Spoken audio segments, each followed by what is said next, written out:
Bienvenidos sean todos a esta segunda temporada de Plan de Juego Podcast, donde tenemos muchos más invitados y vamos a tener entrevistas para que ustedes conozcan a las personas que están haciendo excelente labor en el ámbito deportivo acá en el Perú.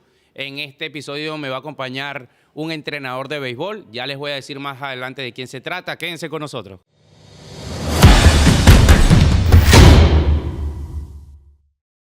Me acompaña en este programa mi amigo Juan Carlos Peroso, es entrenador de la selección de Perú, pero antes de llegar a Juan, a lo que eres hoy en día con la selección, queremos saber quién eres tú, de dónde vienes y cuáles han sido tus inicios en el béisbol. Primero que nada, bienvenido. Ya, muchas gracias, Luis. Bueno, ¿quién soy yo? ¿De dónde vengo? ¿De dónde vienes? ¿Cuál es ese pueblito? Mira, yo vengo de una localidad que se llama La Piedad, en el estado Lara, en Caudare. Ok. Caudare y Barquisimeto son ciudades, por decirlo de una manera, que están pegadas. Distintas pero juntas. Exactamente. Es como que Caudare es la ciudad dormitorio y Barquisimeto donde la gente iba a trabajar. Ya. O a estudiar. Soy de La Piedad, mira, mi inicio en el béisbol fue allí. Hay una escuela. ¿Qué edad? Yo empecé a jugar béisbol a los 3 años. 3 años. Bueno, normalmente esa es la edad que comienza 3, 4, algunos más tarde 7 años, pero 3 años. ¿Quién te llevó? Yo soy el menor de 5 hermanos. Y mis hermanos jugaron béisbol también y obviamente al llevarlos a ellos, me llevaban a mí y lo iba a ver a ellos. Ahí comenzó el béisbol. ¿Jugabas ahí mismo en La Piedad? Sí. Ok. Comenzaste a jugar a los 3 años. ¿Qué tan bueno eras? ¿Qué posición jugabas? ¿En qué te desenvolvías mejor? Mira, lo que mi papá me inculcó fue a seguir a un jugador. En aquella época que íbamos a Cardenales, el jugador que yo seguía era Luis Ojo. Y Luis Ojo jugaba segunda base. Y yo era segunda base número 8. Entonces ahí comenzó como Era el norte, por ahí iba. Ese era mi perfil. Claro. Entonces, nada, segunda base, número 8 y, o sea, ahí comenzó la historia del béisbol con... ¿Tus hermanos mayores jugaban también las mismas categorías o era muy mayor que tú? Tengo un hermano que es un año mayor que yo. Jugábamos la misma categoría un año y el otro año... No, el otro año no, claro. Y mis hermanos mayores sí son 7 años mayor que yo. 7 y 8 años. Ya, compartiste más con el que estaba por ahí contigo. Por cierto, él estuvo acá en Perú y trabajamos juntos con la selección. Claro, ya vamos para allá para que la gente también conozca esos inicios acá en el Perú. Comenzaste a jugar, segunda base, cuando comenzaste a jugar, ¿en qué te desenvolvías mejor? ¿Te gustaba más batear? ¿Te gustaba más fildear? ¿Qué era lo que más te gustaba del béisbol? A mí me gustaba más batear. O sea, fildear realmente no me iba muy bien. Siempre tenía ese tema con el fildeo, el miedo a la pelota, como está comenzando. Claro. Pero batear sí se me hacía más fácil. Pero a medida que pasan los años, tú vas madurando, y le pierdes miedo a la pelota, empiezas a desarrollar ciertas habilidades y se te hace más fácil el juego. Y más cuando lo practicas todos los días. Tú sabes que en Venezuela uno practica 2 veces a la semana, pero 7 días a la semana realmente en tu casa, jugando con la pelota de media, con la chapita, con la de plástico, con la de tenis, con todo. Es algo que se vive día a día, desde niño. Exactamente. Pasaste tu infancia jugando pelota. ¿Te dedicaste en algún momento a un ámbito profesional o nunca llegaste a profesional allí? No, o sea, yo nunca jugué béisbol profesional como tal, firmar un contrato no. Sí estuve en varias academias de béisbol, estuve en la de Cleveland, en San Felipe, estuve en la de Blue Jay en la Tonelera de Gutiérrez. Esa de en San Felipe, ¿te costó un poco el traslado de irte para allá? ¿Cómo fue ese traslado tuyo para estar en aquella academia? ¿Ibas tempranito? ¿Cómo hacías? No, porque las academias de MLB, en aquel entonces cuando estaban en Venezuela, si tú estabas en la academia, estabas hospedado en su albergue. Okay. Y el albergue estaba en San Felipe. Entonces, la dinámica era, te llevaba a tu agente, te presentaba en un chequeo y los entrenadores o el jefe, en aquel entonces era Henry Centeno, decidía si te quedabas en la academia o no. Entonces, yo me quedé en la academia, estuve como 3 meses allí hasta que llegaba el jefe. ¿Viviendo allá? Sí. ¿Qué edad tenía? 17. ¿Te costó un poco estar alejado de tu casa o no? Ya tú estabas en otra. No, porque la primera vez que yo representé a Lara, por ejemplo, a mi estado, fue cuando tenía 6 años. Fui a un nacional. Y para esa época, cuando tú salías, te hospedabas en casa de familia. Claro, en criollito. En criollito. Claro, te ibas y te quedabas. Pero esa experiencia he compartido con algunos muchachos que también han estado aquí en Perú de esas experiencias y es a veces complicado porque no sabes en qué casa te vas a quedar y en qué condiciones vive la familia que te vas a quedar. Sí. Hay muchas historias allí. ¿Alguna anécdota que tenga alguna casa que diga, wow, para saludar a esa persona que seguro te va a ver esta entrevista? Bueno, sí, espero que tengo muchos años que no hablo con esa persona, con esa familia que es en Puerto Cabello. Tenía 9 años, me quedé en una organización que se llama Las Belizas, unos edificios en la familia Yaguaracuto. De verdad que excelente la atención. Yo recuerdo el nombre de todo, hasta del nombre del perro.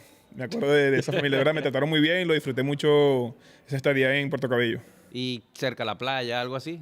Sí, o sea, cuando uno va a jugar, uno se concentra en el juego. Y los papás, bueno, hasta ahora como que son bien estrictos. Si vas a jugar. Y el día de descanso o hasta que termine la competencia vas y disfrutas. Y tal cual. Claro, porque hay gente que no sabe eso, gente que quizás lo está viendo de Estados Unidos, Colombia. Cuando se van para estos criollitos, una delegación entera se queda en casa de algunos de la delegación local. En este caso era en Puerto Cabello, ¿no? Era de Carabobo.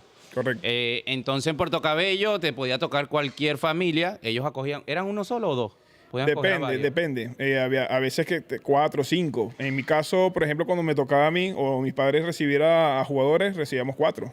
Ah, bueno. Pero en ese momento solo tú te quedaste con esa familia. No, me quedé con un compañero que se llama Hugo Acosta, le dicen el famoso Malamía, que trabaja con Magallanes ahorita. ¿Sí? Sí. Ah, bueno. Los dos compartieron la misma experiencia allí, Sí. con el perrito, con la familia, todo. Tenían que parar, porque a veces hay temas que, no, en esa familia era que yo tenía que pararme súper temprano. O no, en esa familia era que le gustaba tomar y era hasta la noche que uno estaba ahí compartiendo. O sea, hay varias anécdotas de distintas personas que, porque todas las familias son distintas, pues, pero lo disfrutaste. Sí. De verdad que no tengo recuerdo de alguna mala experiencia. Todas fueron espectaculares pero la que más me marcó fue esa. Fue la que Porque más te sí, gustó. yo llegué y fue como eres parte de la familia y tal cual me sentí y así me trataron. Igual cuando tu familia recibías, compartías con algunos de otras delegaciones, ¿no? Sí. De hecho, quedan amistades que tú sabes que cuando uno comparte ciertas experiencias con algunas personas y tienes años sin verla, cuando lo ves es como si lo fuese visto el día anterior. Claro. Y queda esa confianza todavía. Bueno, vamos a volvernos ahora donde estabas en San Felipe, 3 meses. ¿Qué pasó? ¿Por qué no se da la firma? Mira, sinceramente, en esa época el jefe era, como te comenté, Henry Centeno, no le gusté a que era el jefe. O sea, Igual como segunda base. No. Ahí, ya para esa época, estaba como receptor. Ok. Yo jugué, mi posición natural era shortstop. Después siempre fue infield y ya como que buscando la firma, adaptación, que si tienes que correr rápido, entonces me llevaron a la receptoría y estuve ahí como receptor. Y bueno, o sea, tuvo 3 meses allí, no logré llegar a la firma. ¿A qué edad? 17, me comentaste. 17 para 18, sí. ¿Hubo alguna excepción que algunos dicen no quiero seguir este deporte, no me gusta más, voy a dedicarme a otra cosa? No. Sí, por supuesto que a todos los jugadores que quieren jugar este deporte a nivel profesional, todos los atletas, si no lo logran durante un tiempo, te queda así como que una especie de frustración. Claro. Que porque no hice esto, no hice aquello, y dura años. A mí me duró años, por ejemplo. Hasta que tú lo asimiles y lo aceptas y empiezas a madurar y bueno. Y de hecho entrar a trabajar como entrenador, eso te ayuda a decir, bueno, pasé por tantos entrenadores, por tantos campos, tantos entrenamientos, y al final, no como jugador, viví del deporte como tal, pero ahora como entrenador puedo hacerlo. Ok. Y otra cosa que te quería preguntar. Pasa ese momento duro mentalmente, te recuperas de eso. ¿Qué haces? O sea, ¿de qué te dedicaste? ¿Qué empezaste a trabajar? ¿Qué hiciste en Venezuela después de eso? Mira, el último año que entrené béisbol para jugar profesional, lo hice paralelo a los estudios. O sea, estudiaste? educación física en AOPEL, pedagógico, en Barquisimeto. Empecé en la universidad, de hecho mi último tryout fue a los 19 años, justo el día que está cumpliendo 19 años con Pirata de Pittsburgh. Falté a clase ese día, tenía clase de la universidad y bueno, ahí me apoyaba mi papá y un tío y me llevaron hasta Valencia. No recuerdo el estadio realmente, no me acuerdo la ciudad como tal. Tuvimos el trayado allí con un scout muy famoso por una película por allí que se llama René Gallo. Ok. ¿Se parecía a él? No. ¿Sale en la película? No él como tal, sino un caso que tuvo él. Okay. Un caso muy polémico en el béisbol. De hecho, salió una película y la película se llama René Gallo. No, René Gallo es el scout. El actor. Sí, no, el scout. En la vida real. El actor en la vida real. El personaje. Y él fue el que apareció, el que te iba a ver. Él fue el que me fue a ver allá en Valencia. Y recuerdo que un tío hizo la despilla, pues se sentó al costado del scout y el jefe de Venezuela, que era Rodolfo Petit, si mal no recuerdo, Gregorio Petit, uno de ellos. Gregorio. Sí, Petit. El apellido es Petit, no recuerdo si Gregorio o Rodolfo. Son hermanos, son 3 Petit que hay creo que todavía siguen trabajando como scout en Venezuela. Y también ahí estaban los Magdalenos, que también eran 2 o 3 hermanos que trabajan con diferentes organizaciones. Y los de Piratas, los que eran de Venezuela, quédate con nosotros. O sea, yo le gustaba a ellos, pero otra vez pasó lo mismo que con el tema del jefe. El jefe dijo, no, tengo el presentimiento que no va a batear y ahí quedó todo. Pero que el bateo estaba fallando. Ahorita ya pasando el tiempo, tú mentalmente dices, estaba fallando. Lo que pasa es que yo había jugado una liga, jugué la paralela. Ok. Con la selección que jugó los Juegos Nacionales y yo quedé quinto bate en la paralela. O sea, yo jugué contra Dura Cabrera, contra Luis Hernández, contra Hernán Iribarren, jugó Robert Pérez en esa paralela y muchos grandes ligas que están ahorita. Pero entré a la universidad y dejé de entrenar como tal. Físicamente me sentía bien, pero el timing tú lo pierdes. Entonces, casualmente ese trayado no fue como era comúnmente, que lanzaba una práctica de bateo, sino que trajeron un pitcher. Y el pitcher era un relief. Era lo que vemos ahorita, un live VP. Un live VP. Un live VP con un pitcher que había sido profesional y estaba buscando chance otra vez. Y el loco me tira 2 bolas y después de 2 bolas, normalmente tú, la inexperiencia que tuve yo, la liga que jugué paralela, te da a ti que viene recta, el siguiente picheo. Y el loco me tiró un quebrado ahí, me di feo. Pero, o sea, sin embargo, estaban mis números allí, pero sin embargo no fue respaldo. No le gustó. Defensivamente sí estabas bien. Sí, porque en el pedagógico, en el primer semestre, tuve una materia que se llama, gimnasia, pues. Y tú literalmente tienes que convertirte en un gimnasta en la universidad. Y físicamente eso te pone, o sea... Bien, en muy buenas condiciones. Muy buenas condiciones físicas. Ok. Pero ¿terminaste los estudios? No. Yo estudié 6 semestres en el pedagógico y me cambié a publicidad. Y publicidad en una universidad privada, sí, ahí sí terminé mi carrera como publicista. Terminas de publicista, pero en esa época, cuando dejas de jugar béisbol, ¿te mantuviste haciendo otra cosa deportiva? ¿Jugaste algún otro tipo de deporte o no?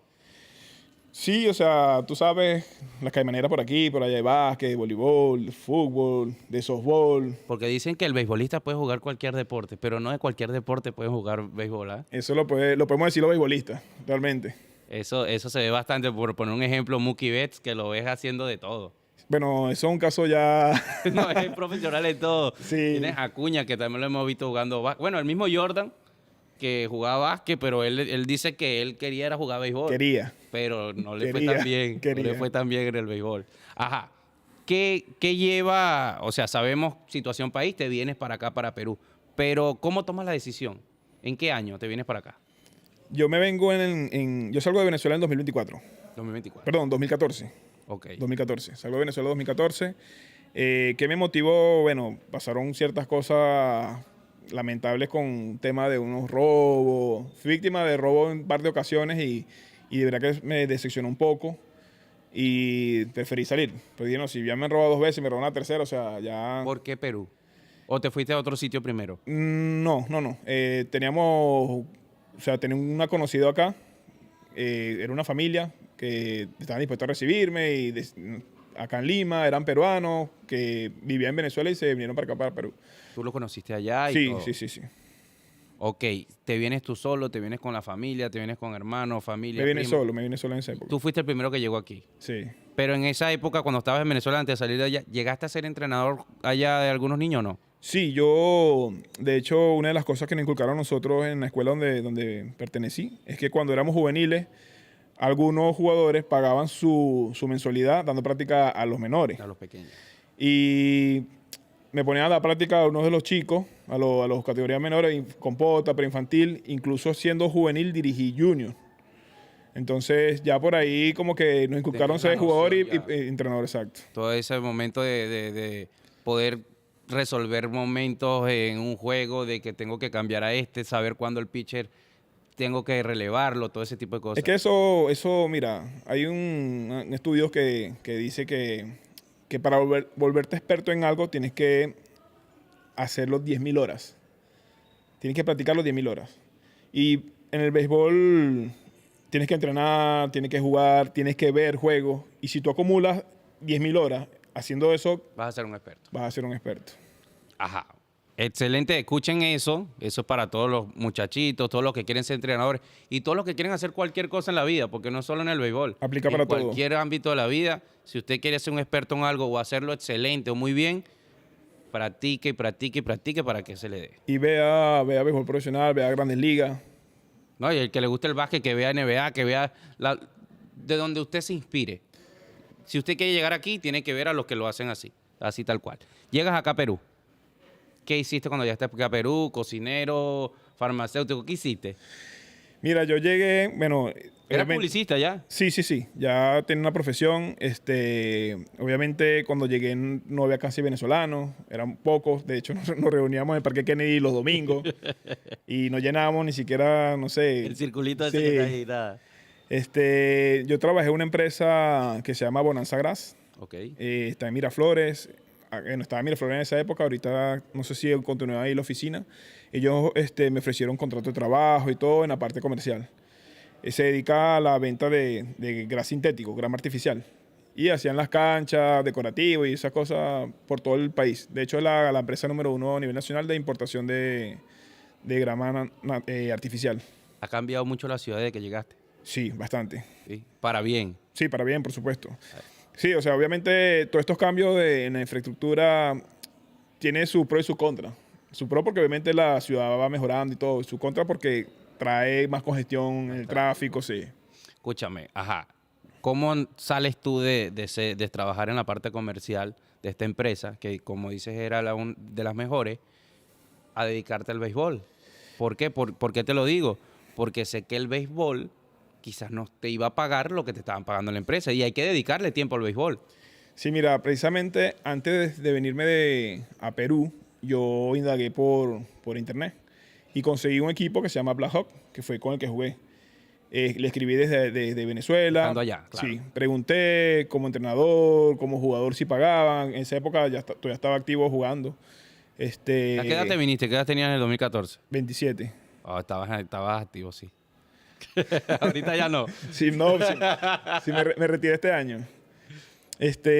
Ajá, coméntame. ¿Escribiste? Escribí, o sea, la información que me dieron es que aquí no se puede vivir del béisbol. Entonces yo cerré esa página y, bueno, busqué trabajo. Voy a trabajar. Y con mi profesión, bueno, conseguí una parte comercial en una empresa y estuve allí hasta que llega mi hermano. Mi hermano se viene de Venezuela, yo lo recibo. ¿Qué año? ¿Igual a ese mismo año? El 2016. Ok, 2 años pasaste aquí solo. Sí. Cuando él llega, él me dice antes, trata de conseguirme un equipo de béisbol. Yo voy pero en esos 2 años ya tú estabas jugando con Black Hawk. No. Él me dice, consígueme un equipo de béisbol y ahí me contacto nuevamente con la gente de Black Hawk. Y cuando él llega, lo llevo para que lo vean. Había una jaula en San Borja en esa época por el Pentagonito. Hizo un bullpen allí porque él era el lanzador y el equipo de una vez lo fichó y bueno, yo iba a ver los juegos de los domingos. ¿Él era el que jugaba y tú no?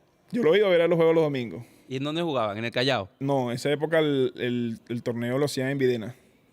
¿Y que acá había un campo ahí en Videna? Sí, en Videna había un campo. Así como el del Callao, por Sí, ejemplo. tal cual. O sea, donde está la pista de atletismo de calentamiento ahorita, ahí era el campo de béisbol. Ok. ¿Y qué tal con esos inicios? ¿Veías tú? Entonces, yo ¿No lo te iba a picaban ver. las manos, las piernas? Mira, hicieron un evento parecido a la Copa Unión. 3 equipos de venezolanos, no, 2 equipos de venezolanos Pero y 2 de Perú. Entonces me hablas de que en ese 2016 ya habían algunas Sí, cantidad de sí, venezolanos, sí. ya habían llegado. Había un equipo que se llama Caribeño. Ahí estaba Juan Casa, que son los más antiguos, Daniel Ramírez, Freddy Rumi. O sea, estaba un grupo que eran de nivel y la federación ya empezó a usarlo como fogueo con todas las semanas juegos amistosos. Entonces hicieron un torneo, yo fui a ver el torneo y estuvo caliente el torneo y realmente dije, bueno, o sea, voy a participar. Me metí en un equipo y me uniformé, no me metieron a jugar. ¿Con qué equipo te metiste? No recuerdo cómo se llamaba, pero... Y para poder fundar ese equipo, decir, hey, no lo metieron. No, porque era un equipo de venezolanos. O sea, uno era criollo y otro caribeño. No recuerdo cuál de los dos jugué. Y estuve en el dogado ahí uniformado, pero no jugué. Pero sinceramente no tenía muchas ganas porque tenía mucho tiempo sin agarrar un bate, sin hacer nada. Entonces, me inscribo con Black Hawk también al año siguiente, el 2017. Y ese año salió un proyecto que era béisbol femenino. O sea, querían hacer una selección de béisbol femenino acá en Perú. Y ahí llaman a mi hermano para que los entrene. Y él me dice a mí que lo acompañe. ¿Por qué? Porque no iba a haber paga, o sea, vamos a trabajar gratis. O sea, sí, ok, te acompaño. Vamos Vamos a darle, pues. Comenzamos a trabajar. Y ahí trabajamos 9 meses sin cobrar nada. 9 Nada. meses. Nada. Pero trabajaban que un día a la semana. Trabajamos 2 días a la semana y los fines de semana organizamos torneos, metimos a las chicas en la categoría sub-15. Eran mayores, pero chicos, sí, eran mayores, pero jugaron el torneo sub-15. Jugábamos en el Callao contra un grupo de chicas que estaban allá. Fuimos hasta Ventanillas llevándolas. O sea, estábamos tratando de levantar ese proyecto, pero había que hacer Es bien complicado. Sí, había que hacer un proyecto con el IPD para que integrara al béisbol femenino como parte de la Federación de Béisbol. Entonces ya pasaron 9 meses y no se había logrado nada y no íbamos a cobrar nada tampoco. Y ustedes no decían, no, mira, si no estamos cobrando ya nada, 9 meses, que ya vámonos para... Es que, Era bueno, más por lo que les gustaba. nos gustaba y tampoco es que era un horario bien flexible. O sea, nosotros cobramos los entrenamientos, teníamos el material que nos da la federación y trabajamos allí. De verdad que fue una buena experiencia. Sino hasta que hubo vacante en el grupo de masculino y nos llaman a trabajar con ellos. Y desde que empezamos a trabajar con ellos, como que hubo afinidad con el jefe en aquella época, el manager de la selección, Kenny Rodríguez. Kenny es el cubano. Cubano, sí. Me está hablando 2017 a 18. O Ya 2018. Ya 2018. Ok, 2018 está Kenny. ¿Cuál era el grupo de trabajo? ¿Cuál era tu función? ¿Qué iban a hacer los dos, tu hermano? Ese fue el tema, porque no sé cómo trabajaba antes la selección, pero cuando llegamos nosotros, en el primer entrenamiento yo veo que había un entrenador de catcher, que es Luis Wax, venezolano. También lo conocí. Estaba el entrenador de infield, que es Ernie Arias. Ernie Arias que trabaja con el infield, trabajó creo que hasta el 2021, si mal no recuerdo, con nosotros. Y yo me fui con los outfields sin que me preguntaran. Agarré mi fongo y me fui con los outfields. Y estoy siendo infield. Es que recuerda que la base de educación física en el pedagógico... Claro, no. Igual también diste, tú con la academia le tuviste que dar clase a los chiquitos. Y ya sabías hacer todo ese tipo de cosas. Pero te digo, o sea, no importa si es outfield, voy a outfield. Usted dijo, voy yo. Lo que pasa es, como te digo, o sea, cuando tú tienes una base de educador, de profesor, cuando tú vas a impartir una clase, tú primero planificas la clase. Ese día yo agarré el fongo y normal, lo básico, agarrar fly. Pero luego, como ya acordamos ese día que no íbamos a repartir las áreas de esa manera, que yo me iba a quedar con los outfield, ya yo me preparé para el siguiente entrenamiento. Empecé a desarrollar drills, tenía que desarrollar lo que llaman aquí barrido, que es recoger la bola, fly por este lado, fly por aquel lado, analizar un poco la asistencia de ellos. Como que desglosé toda la posición. Y así podías dedicarte cada entrenamiento a una cosa distinta y así. Una de las cosas que noté yo inmediatamente que llegué es que los outfield no sabían jugar batazos contra la pared. No estaban acostumbrados a batazos contra la pared. Entonces, si iba a pegar contra la pared, ellos dejaban que pegara allí y no se atrevían a agarrarla. Y no sabían tampoco analizar como que dice un posible rebote. Exacto. Todo lo dejaban con rebote. Pero ¿qué pasa? Que los estadios en ese momento eran con la cerca. O sea, ni siquiera podía chocar no podía chocar contra la pared porque no había ninguna protección. Viene el Panamericano, el estadio nuevo, todo acolchado. Y si tú ves las repeticiones de los juegos, esos outfields, o sea, agarraron todo contra la pared y chocaron contra la pared, la agarraron todo, pero fue un trabajo que se hizo viendo cuál es la debilidad. Para que perdieran el miedo. Sí, eso para que se familiarizaran con la distancia de la zona de seguridad, sin perder la vista de la pelota. Ese trabajo realmente es muy importante. Claro, y eso va aquí porque tienen que escuchar cuando dejan de escuchar sentir la tierra, sí, tal cual. Eso va. Ajá, 2018, entraste, tú estabas en el outfit, tu hermano era pitcher, me imagino que estaba en el picheo. Sí. Ok, estaban con Kenny.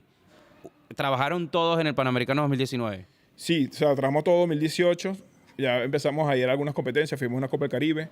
Luego, toda la preparación para el 2019 para el Panamericano, estuvimos allí también. Una consulta. Hasta ese momento solo se trabajaba con la mayor. Hago una consulta a nivel internacional, porque creo que en menores no había todavía tanta cantidad de chicos, o sí había. O sea, sí había y habían eventos. Solamente que creo que el tema del Panamericano acaparó toda la atención y todo el esfuerzo, porque todo el staff estuvimos allí. El evento era de bastante exigencia. Dominicana, Puerto Rico, Canadá, Nicaragua, Cuba. O sea, una cosa de cualquiera puede decir, no, o sea, es un Panamericano. Entonces todo el staff estaba asignado a trabajar con mayores. Sin embargo, trabajamos también con U23 y U18, pero no trabajamos con menores. En ese Panamericano, Perú también usó algunos menores. Menores de edad, había uno solo. Y sub-23 usaron algunos también. Sí. O sea, sí había un relevo, como quien dice. Porque lo que sí, cuando yo llego acá a Perú, también escuchaba que habían jugadores ya bastante longevos de edad. ¿Cómo tratas tú con eso? Lo que pasa es que uno tiene que colocar una balanza entre el nivel de juego y la experiencia. Porque hay jugadores que pueden tener nivel. En entrenamiento tú puedes ver que agarran todas las pelotas, chocan fuerte, son ágiles, pero cuando viene el juego son totalmente distintos, porque le falta experiencia. Entonces, cuando uno arma un equipo, por ejemplo, acá en Perú es complejo realmente armar un equipo porque tú tienes que estar pensando en el presente y en el futuro, y en el pasado también. Porque tienes que pensar cómo se comportó en el torneo internacional. Las experiencias que ya tú tienes. ¿Quién está listo para ahora y a quién tienes que preparar que no está listo para ahora que te quede para el futuro? Porque si tú piensas nada más en el presente, estos salen de la categoría o ya dejan de jugar béisbol y te quedas con los más jóvenes sin experiencia, vas a empezar de cero. Entonces siempre llevamos como que un equilibrio allí a la hora de hacer el equipo. Ok, eso también le vuelvo y le digo a la gente que está escuchando, porque es muy importante para toda esa gente que es hitting coach, no solo de béisbol, sino de cualquier categoría, pensar siempre en el futuro y aprender del pasado. O sea, siempre está el pasado, presente y futuro, es muy importante cuando vas a ser manager o entrenador de cualquier disciplina. Para seguir lo que comentas, ¿cómo trabajaste? ¿Balanceaste experiencia con juventud? ¿Y cuál fue el resultado positivo que rescataron ustedes de ese 2019? En 2019, recuerda, bueno, el manager era Kenny. Realmente se hizo el equipo lo más compacto posible. No pensamos mucho en el 2019 porque teníamos que dar un buen espectáculo. No pensamos mucho en el futuro. Realmente los jóvenes que estaban es porque se ganaron en el puesto. Y a pesar de ser jóvenes, venían jugando categorías menores, torneos internacionales y tenían el roce suficiente. Pero ahora la situación es distinta. Ahora todas las competencias que tenemos ahora son bastante exigentes porque antes un sudamericano lo máximo que íbamos a ver era Brasil. Ahora no, ahora estamos hablando de Venezuela y Colombia. Claro. Entonces se pone más difícil la situación. Sin embargo, hemos tenido varios años jugando contra Cuba, contra Dominicana, y eso ha hecho que los jugadores se agarren un poco más de madurez. Y los jóvenes en especial. He visto que varios sub-15 creo que fueron también a Dominicana hace poco. Sí, eso les sirve mucho a ellos. Fueron a Dominicana, un Panamericano el año pasado, 2024. Se enfrentaron a Cuba el primer juego, el segundo juego a Venezuela, luego Puerto Rico, luego Nicaragua. Y contra jugadores que no son profesionales, pero van... su vida está dedicada a ser profesional. Entrenan todos los días. O sea, es su profesión es ser beisbolista. Y que ellos tienen más competencia. O sea, ellos están allí es porque se están matando, literalmente hablando, porque se tienen que matar con un montón de chamitos que también tienen el mismo sueño. Exactamente. O sea, para hacer una selección dominicana o Venezuela son miles de jugadores que vas a elegir. En cambio, acá no. Acá el equipo es de 20, vamos con 17, 18 jugadores, porque no completamos... En una categoría no la completamos. Claro, y tampoco te puedes llevar por completar los 20 a personas que no estén en el nivel, porque es algo que no va. Pues, sería una carga, exactamente. 2019, pasan esa experiencia. ¿Cómo comienza el 2020 para ti profesionalmente? Hablando de entrenador, ¿tú seguías jugando? Sí.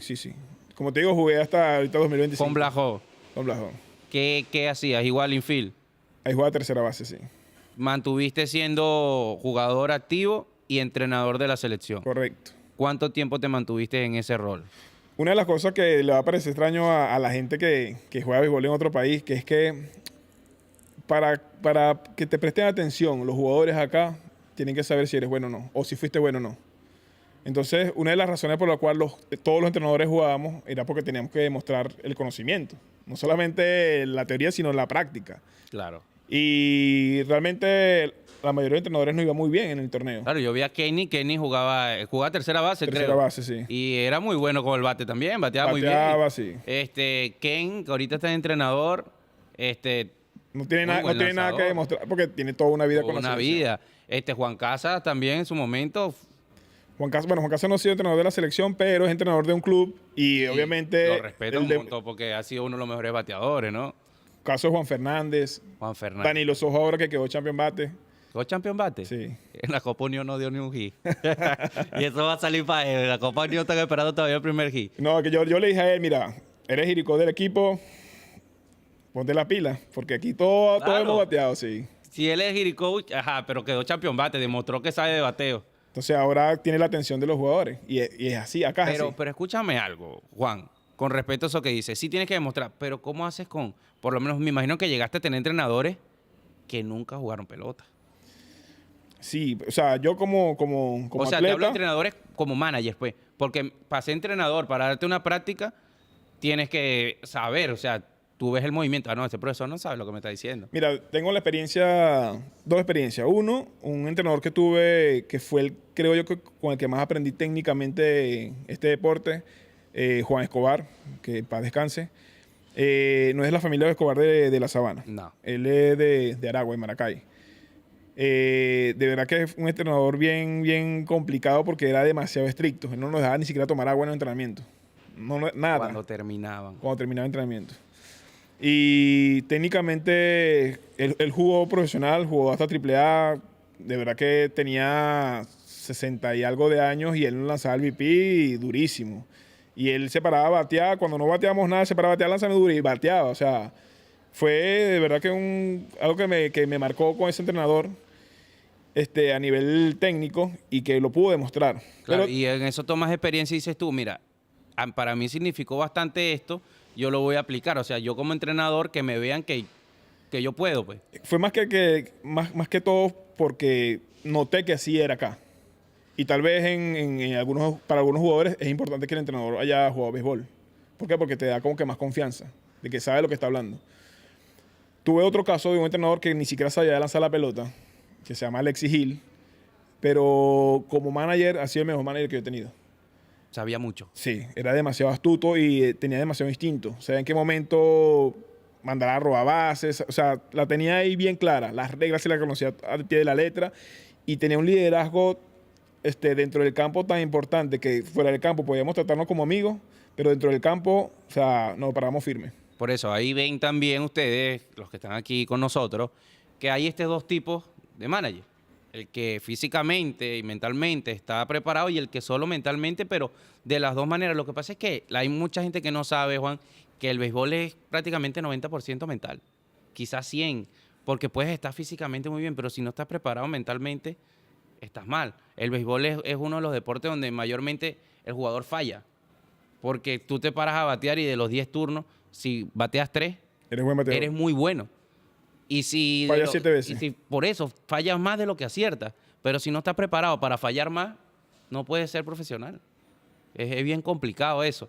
Pero entonces estos entrenadores que se hacen simplemente leyendo bastantes reglas o aprendiendo, o como tú dices también, simplemente quizás él no jugó, pero se puso a ver un montón de juegos. Se puso a ver quizás hoy en día que tenemos un montón de podcasts, de videos en YouTube, de algunos entrenadores hablando de experiencia, también les puede servir, bueno, este podcast que la gente te está viendo a ti de tu experiencia, le puede servir a algunos jóvenes que quizás no son buenos para jugar, pero quieren llegar a ser entrenadores también, porque me imagino que debes tener algunos chicos peruanos que les gusta mucho el béisbol, pero no les da, pues, o sea, no son tan proactivos para el deporte, pero quieren mantenerse ligados al béisbol. Entonces tú puedes dejarles un legado como entrenador. Sí, bueno, precisamente yo trato de tratar de vaciar mi experiencia con los más jóvenes, sobre todo. El tema de las 10.000 horas. O sea, yo me he puesto con algunos a sacar las cuentas. Mira, ¿tú entrenas cuántas veces a la semana? 3 veces. Pones a sacarle las Sí. cuentas y todo. 3 veces, ok. 3 veces, ¿cuántas horas? 2 horas. 6 horas a la semana. El mes trae 4 semanas. 6 por 4, 24. Ok, van 24 horas al mes. Se sacamos al año. ¿Cuántos años tienes jugando béisbol? 6 años. Entonces, ¿cuántas horas te faltan? 9.000 para ser experto. Entonces yo como que cae en cuenta porque me preguntan, ¿qué me hace falta? ¿Qué te hace falta? Está campo, tiempo en el terreno. O sea, Y tú te pones a sacarle cuenta de que, no, mira, entonces te vas a hacer experto a los 35, porque no entrenas más para que seas antes. Tal cual. Si no te ves juego Grandes Ligas y ves esas 2 horas, se suman a las horas porque eso es información que tu mente está captando y va a retener. Porque todo eso que tú ves, nosotros cuando vemos las cosas las copiamos. O sea, hay gente que tiene la habilidad de ver un ejercicio y lo hace de una vez. Tiene esa habilidad de coordinación. Entonces, nosotros podemos tener la capacidad de lo que vemos, copiarlo. Y si ellos ven béisbol, ven los swings que hacen los Grandes Ligas, ellos van a copiar eso. Por eso yo a veces le bromeo a los chicos, cuando vamos a un juego, ahí en la liga hay equipos que tienen un nivel no tan alto y hacen jugadas y yo le digo, yo me voy a voltear porque si no me atraso.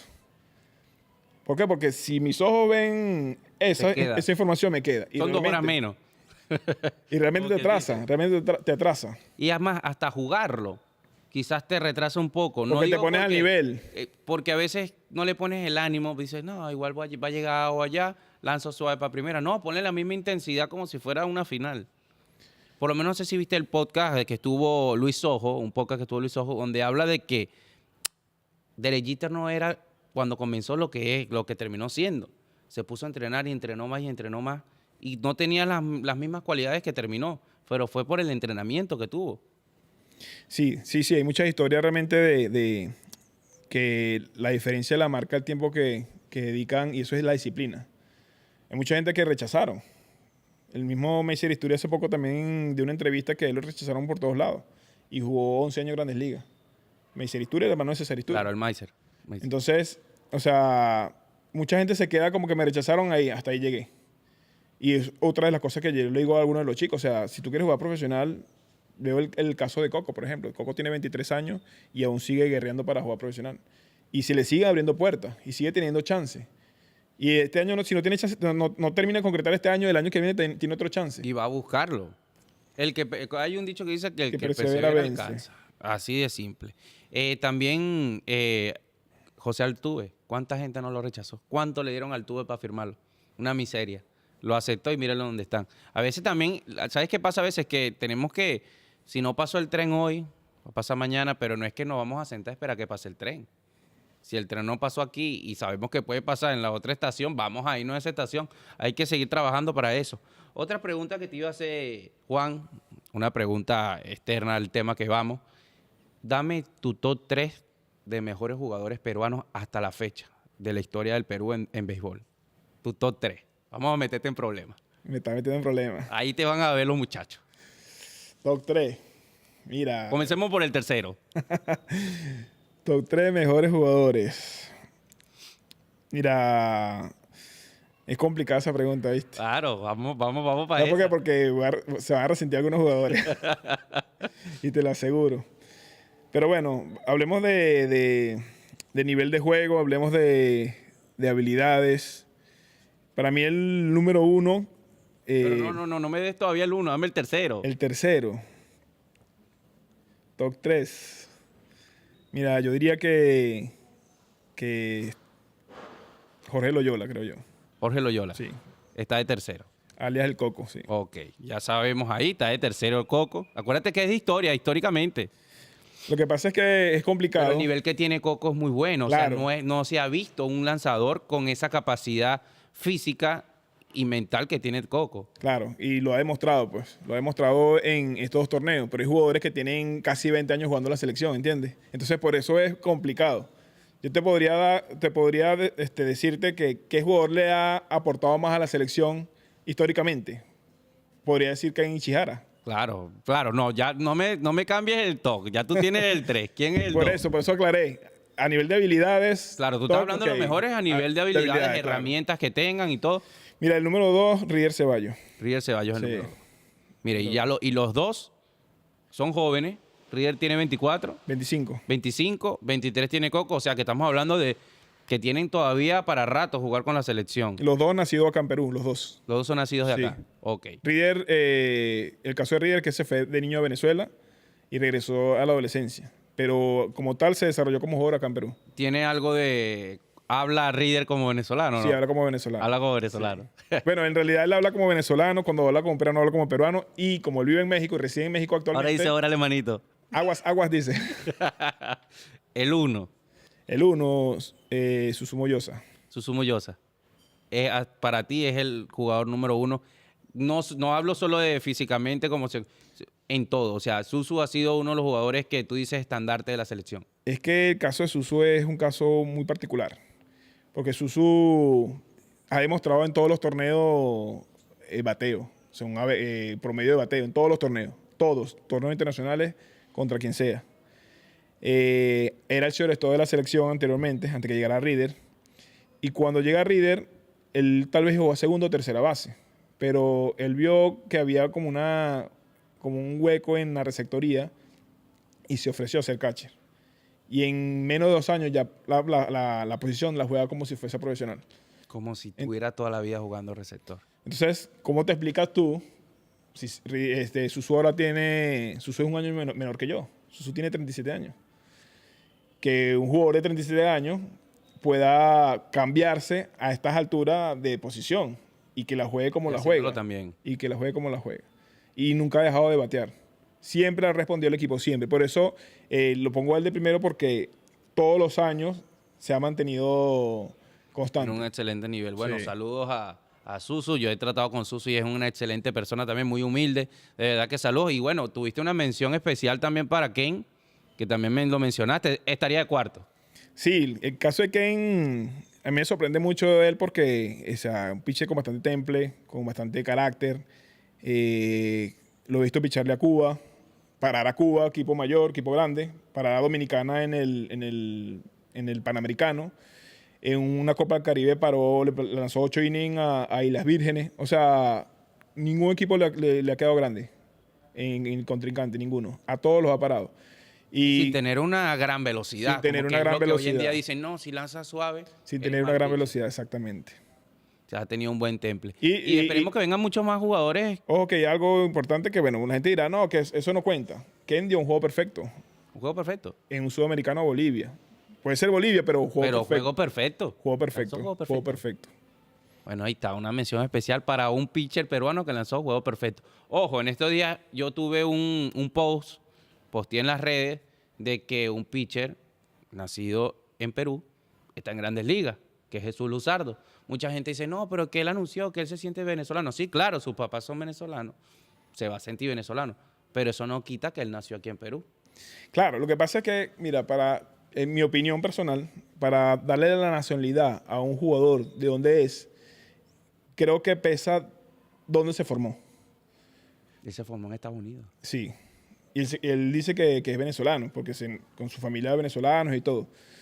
Pero, ¿dónde se formó y de dónde se siente realmente? Porque él nació acá en Perú, pero se formó en Estados Unidos, su padre es venezolano. Es como que decir que soy peruano porque nací en Perú es complicado. ¿Lo ves así? Yo te lo digo, yo tengo doble nacionalidad. Yo tengo nacionalidad venezolana y peruana. Me naturalicé hace 3 años. Y tengo viviendo acá, voy para 11 años. Y yo tengo 38 años. Quiere decir que ya... Prácticamente más de un tercio de tu vida lo has vivido aquí. Aún no, pero pronto voy a llegar a un tercio de mi vida viviendo acá. Entonces, se podría decir que yo soy peruano. Creo que es una decisión mía. Ya, depende de ti. Exactamente. Pero en ti, cuando pongan cualquier cosa por el entrenador, ¿te gustaría que salgan las 2 banderitas? Yo coloco en mis redes sociales las 2 banderitas. Las 2 banderitas. Sí. Ok, vamos a ver si en Luzardo aparecen las 2 banderitas o aparece la de Venezuela. Mira, yo no creo que salga la de Perú con Luzardo. No creo. Sin embargo, te puedo hablar de otro caso de un jugador que actualmente está en el sistema de MLB con Tigre de Detroit, que se llama Carlos Lequerica. El papá, la mamá es peruana, pero peruana, suponte que nació acá en Perú, de padres extranjeros. Entonces, el papá, no sé de qué país es, el apellido Lequerica, o sea...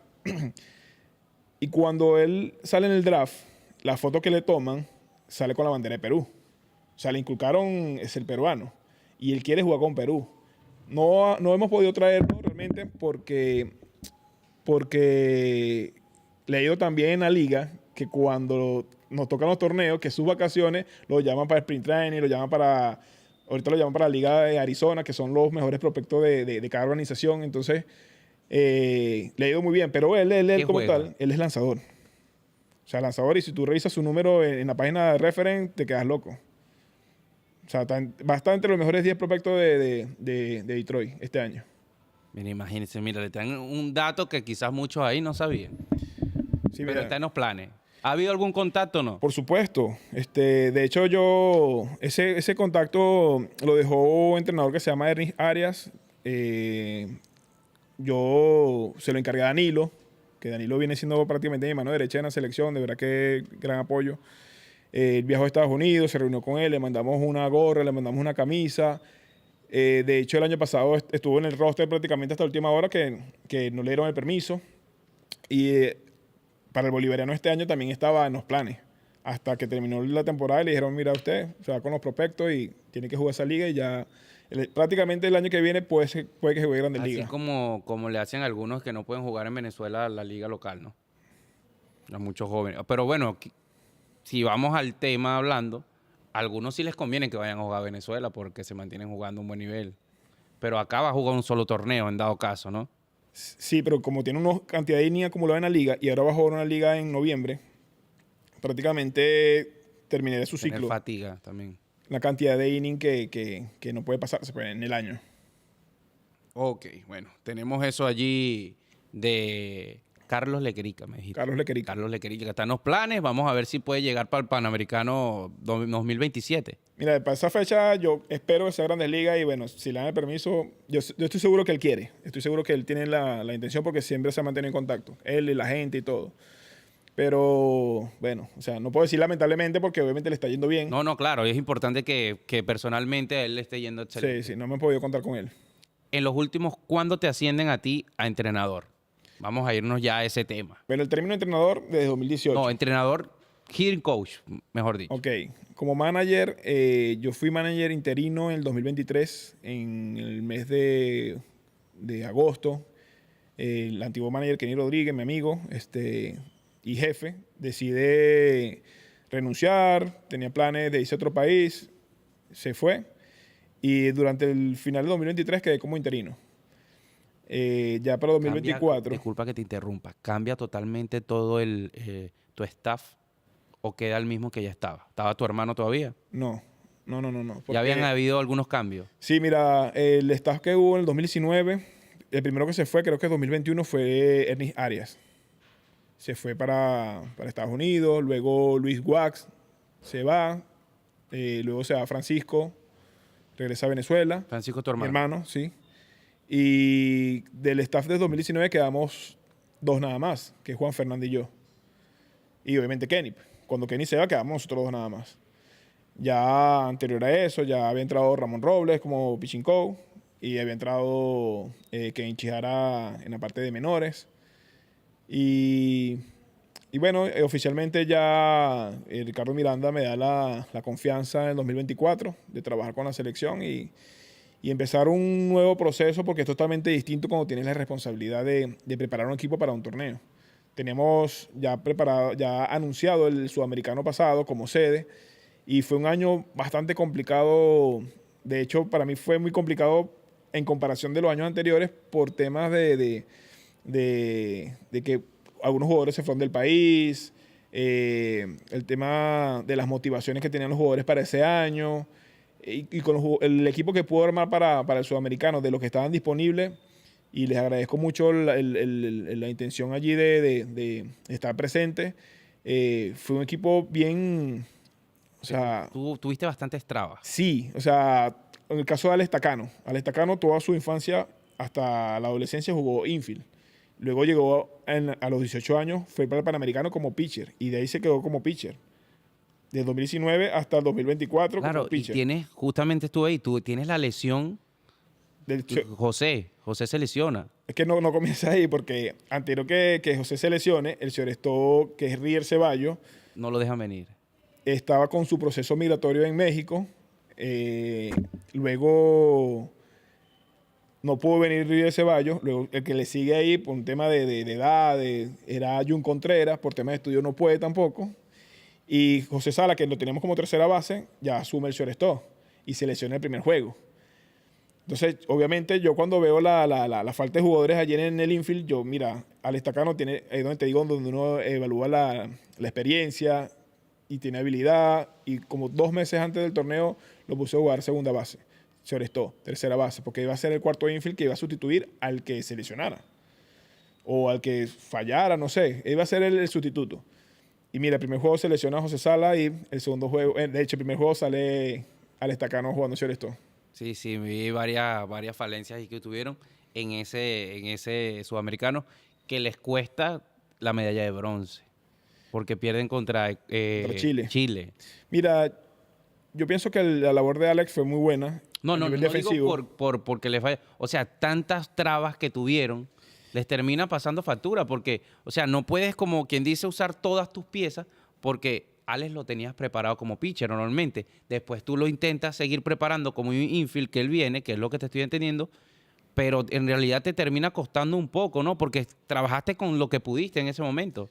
Sí, sí, realmente armamos un equipo a última hora, hago invitación a algunos jugadores que me dijeron que sí, empezaron como banca, terminaron siendo titulares y bateando, o sea, respondiendo. Sí, realmente fue un poco complicado ese torneo. De verdad que fue de bastante trabajo porque armar un equipo a última hora se complicó todo. ¿Cómo te recuperas tú de esa derrota con Chile? Porque no habíamos hablado justamente de eso. ¿Cómo te recuperas de esa derrota con Chile? Porque en los papeles Perú era el favorito contra Chile. Y haber perdido en casa, porque quizás no hay tanta prensa, pero mucha gente, el hablar de aquí, el hablar de acá, ¿no? Que perdimos. Que no. ¿Cómo tú te preparas físicamente para decirle a los muchachos, hey, ya pasó, vamos, tenemos muchísimos más eventos, más cosas? Mira, ahí yo creo que queda de parte de cada quien cómo asumir una derrota. Fue una derrota, nosotros teníamos mejor equipo que Chile. Yo considero que tenemos mejor equipo que Chile, teníamos para ganarle a Chile ese juego. Fue un tema anémico, no entiendo, que en el momento no comprendo. O sea, en el momento porque está pasando con el equipo, porque tiene una actitud totalmente distinta a que tener los juegos anteriores. Entonces, siempre lo tomé como que, bueno, es el primer sudamericano, tengo un equipo complicado con el tema de las faltas que hubo de los jugadores que no llegaron. No, sinceramente no fui muy duro conmigo con respecto a eso. Traté de analizar la situación y ver el contexto, qué puedo mejorar, qué no puede volver a pasar. Y es como un aprendizaje. Y lo tomo como experiencia. Claro, yo no vengo de cero porque tengo 8 años con la federación. No conozco a los muchachos de ayer, sino tengo años conociéndolos. Y he visto esas actitudes anteriormente.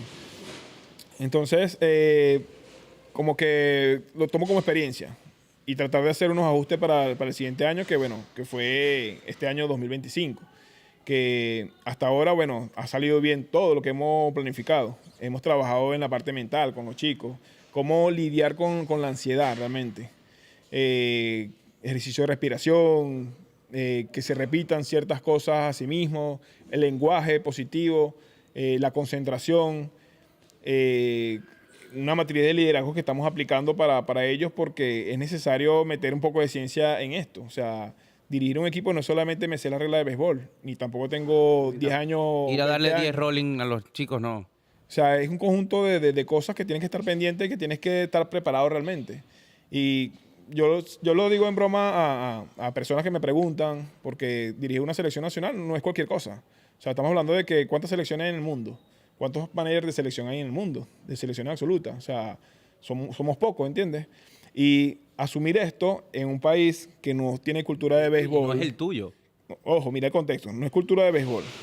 Tiene un estadio que está a 2 horas de tráfico de donde vive la mayoría de los jugadores.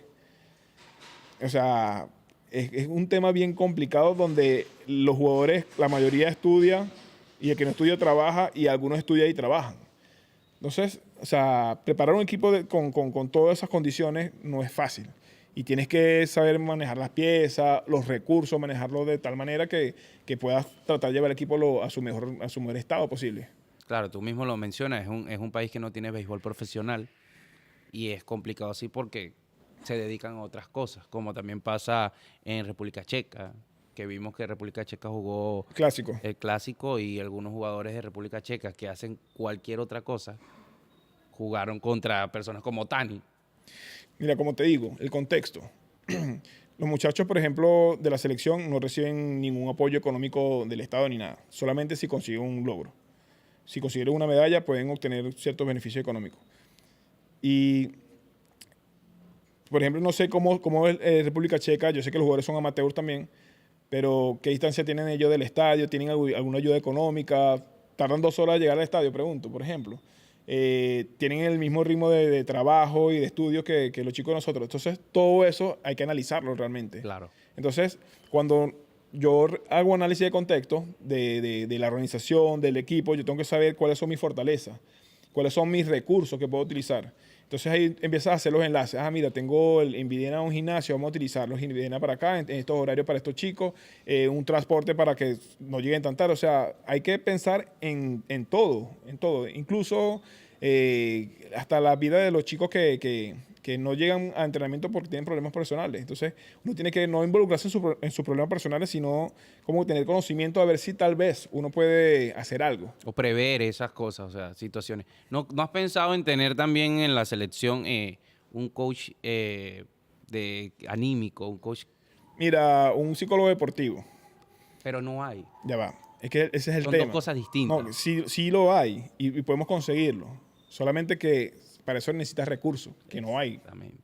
Entonces tenemos, por ejemplo, en el IPD está un grupo de profesionales que están dispuestos para las selecciones y es lo que usamos. Por eso te digo, tú tienes que conocer todos los recursos que tienes a tu alcance. Y hemos usado eso y no ha funcionado, pero yo también, el IPD saca cursos de psicología deportiva y yo también los he aprovechado, lo he hecho. Entonces, es eso, o sea, conocer todo el contexto de la situación de país, situación del deporte, situación de historia, de cultura, de los clubes, de la historia de la selección. Si no conoces todo eso, si no lo englobas todo y sacas unas conclusiones con respecto a las problemáticas que tiene, o sea, no se puede hacer nada. Vas a tener, como quien dice, la noción de lo que en realidad sucede. Ahí con lo que te iba a comentar hace rato, o sea, ponte Osvaldo Guillén, que un excelente manager, ¿no? Venga a dirigir a la selección de Perú y vaya al estadio y no encuentra a nadie entrenando. O sea, no están los jugadores, no están. ¿Por qué? No, hoy juega Alianza, por ejemplo, con la U. Entonces cierran las calles y como hay disturbios preferimos no salir. Un ejemplo, no es el caso. Claro, pero puede ocurrir. Entonces él va a decir, pero ya va, ¿qué es esto? ¿Entiendes? O sea, por más conocimiento que tenga alguien del béisbol como tal, del campo, si no entiende el contexto, bien difícil pueda trabajar aquí. Para ya casi finalizar, Juan, tuvimos ahorita 2 torneos de Copa Unión.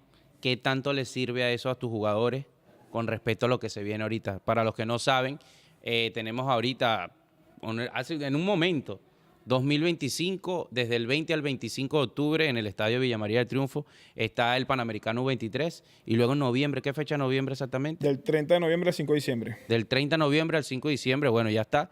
Los Juegos Bolivarianos de Béisbol, categoría libre mayor. Correcto. Tienen esos 2 eventos internacionales de muy alto estándar porque el Panamericano da un cupo al Mundial de esa misma categoría.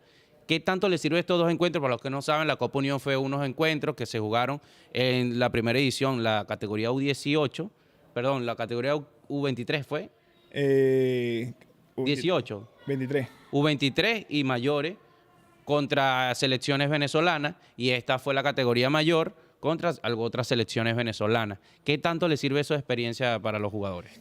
Mira, sinceramente, primero quisiera agradecerle a todos los jugadores que asistieron al torneo porque para nosotros nos ayuda mucho. Para nosotros es muy importante, nos sirve a nosotros como fogueo y una de las cosas que nosotros como federación también queremos darle a ustedes un espacio para que disfruten el deporte que realmente nos apasiona. Y sí, obviamente es ese roce, cuando hay público, los juegos apretados, un torneo corto donde haya desgaste físico, todo eso queda en la memoria y es lo que necesitamos como preparación para un torneo como el que vamos ahorita del Panamericano U23.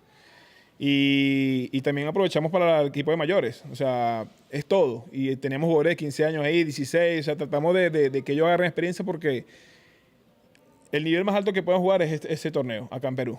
El torneo nacional, tal vez con la limitación, obviamente, que hay en todo país, con 4 extranjeros por equipo, que tiene que ver, porque es la única forma de desarrollarlo a los jugadores nacionales. Claro.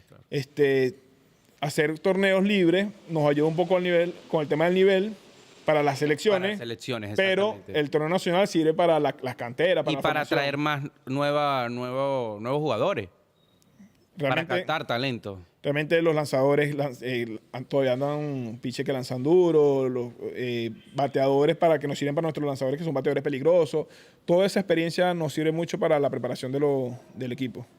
Otra cosa, Juan, ¿cómo se prepara la selección para estos dos encuentros, luego de esto ya que presenciaron, estos encuentros que vivieron? Mira, la U23,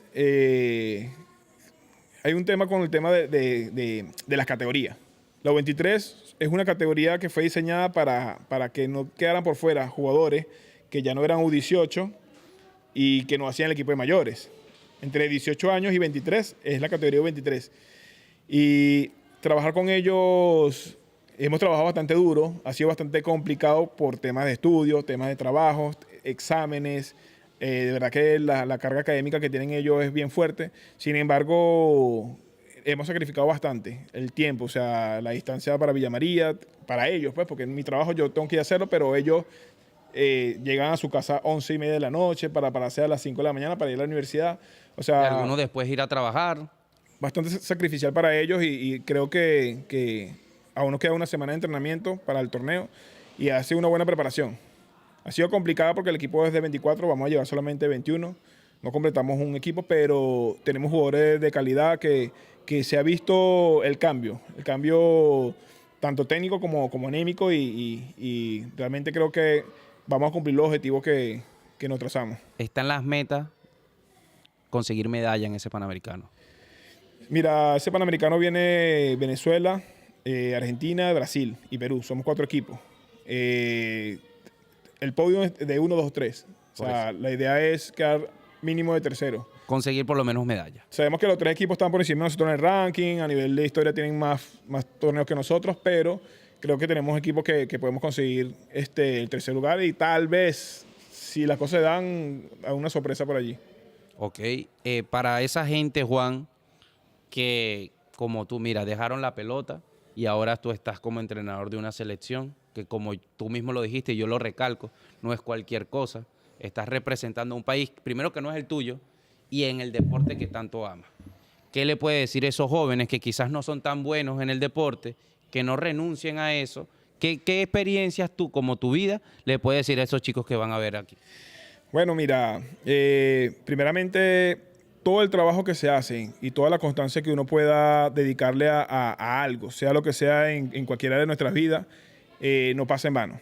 Yo creo que en alguna etapa de nuestra vida vamos a utilizar lo que aprendemos en la juventud. Yo entrené béisbol y fui de verdad apasionado y fui muy disciplinado, concentrado en el deporte. No llegué a jugar profesional, pero todo ese tiempo que pasé en el campo con diferentes entrenadores, luego trato de formalizar ese conocimiento en la universidad. Al final me trajo fruto estando acá en Perú. Ser manager de una selección de verdad que para mí es un privilegio. Yo no me gusta creerme más que los demás por esto, simplemente creo que por mi constancia en la federación, mi constancia en mi trabajo y hacer las cosas como deben ser, me han llevado hasta acá. Ha sido netamente constancia y perseverancia y disciplina. No son méritos de que logré esto o aquello, simplemente ha sido la perseverancia lo que ha llevado acá. Y yo creo que siempre hay frutos. O sea, cuando uno siembra por tantos años, siempre vas a obtener ese fruto en algún momento. Bueno, palabras de Juan Carlos Peroso, entrenador de la selección peruana. Esperemos que le vaya excelente en estos torneos, que se puedan dar las metas, porque bien cierto, quizás alguna meta principal no es quedar campeón por evaluando los rivales, pero que se den todas las metas si es ganarle a este equipo, si es ganar segundo lugar, si es quedar tercer lugar, porque ahí hay que evaluar las posibilidades de cada selección. Que nosotros o sea, somos realistas realmente con nuestras capacidades. Si bien tratamos de trabajar para ir mejorando. El Panamericano Sub-15 que hubo en Venezuela, que nuestra meta era ganar un juego, cosa que no habíamos hecho nunca, y lo logramos. Y casi ganamos el segundo para la medalla, que era también parte de la meta. Ganamos el primero y peleamos el segundo para la medalla. Y ya dimos, como que subimos un escalón. Para el próximo Panamericano ya pensamos en ganar 2 juegos. Claro.